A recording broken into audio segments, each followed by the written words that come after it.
অপেক্ষাটা ছিল দীর্ঘ প্রায় 4 বছরের। জাতীয় দলের দরজা যেন ধীরে ধীরে বন্ধই হয়ে গিয়েছিল মোসাদ্দেক হোসেন সৈকতের জন্য। কিন্তু ক্রিকেটে শেষ বলে কিছু নেই। কঠোর পরিশ্রম, ধৈর্য আর ঘরোয়া ক্রিকেটে ধারাবাহিক পারফরমেন্সের পুরস্কার হিসেবে অবশেষে আবারও জাতীয় দলে ফিরলেন এই অলরাউন্ডার।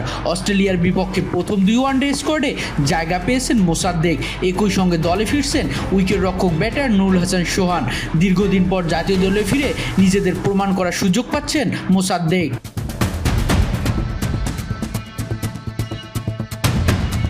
অন্যদিকে জায়গা হারিয়েছেন আফিফ হোসেন ও মাহিদুল ইসলাম অঙ্কন। যদিও তাদের বাদ দেওয়ার সিদ্ধান্ত সহজ ছিল না।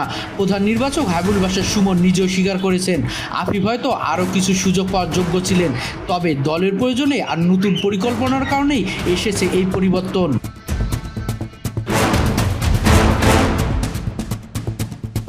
নির্বাচকদের বিশ্বাস, বর্তমানে 6 নম্বর ব্যাটিংয়ের জন্য মোসাদ্দেক হোসেন সৈকত হতে পারেন দলের সবচেয়ে কার্যকর অস্ত্র।